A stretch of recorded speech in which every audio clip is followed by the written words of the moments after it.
Papa. Masarap hindi? Masarap. We. Yeah. Anong lasa? Lasang chicken. Patingin? Oh.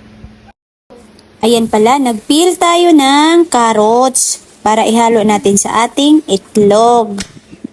Ayan yung recipe natin ngayon. Ayan pala, nag-boiled ako ng egg kanina. Itlog din ni guys. At yan, ginayat Ato natin ning, ng ganyan at ganyan para para. maihalo natin sa ating gulay.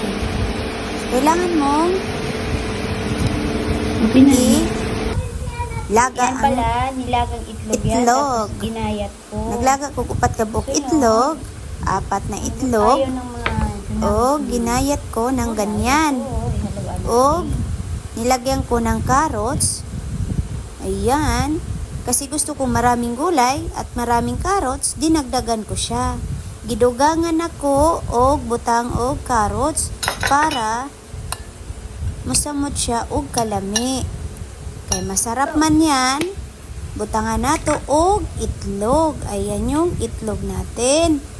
Lagyan natin ng dalawang egg para mas lalong sasarap ang ating recipe ngayon. Hindi ko alam kung anong pangalan nito. Basta ang aking lagyan ko ng paminta, gibutangan og paminta, gibutangan og kunting cornstarch para medyo maglapot-lapot siya.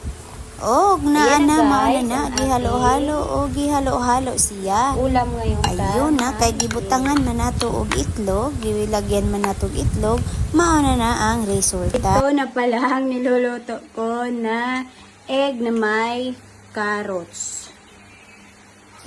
So mao na ang ato ang Tingnan niyo giprito po. nga Ganyan po. carrots na may itlog. may ulam. Mao na siya ang resulta. Pero nagtan-aw ko, lami man siya tan-awon. Hindi pa siya Tilawan na lang nato ron kung unsay resulta niya. May gulay man. Sa ako lang pagtan-aw, medyo masarap man siya. Masarap na kay gulay man. Masarap na kay may carrots. Naluto ng Diba, napakasimple. Oh, diha dayang nabuksan ako ang amo ang kanon. Luto na ang amo ang kanon. Mao namang kanon black rice. Oh.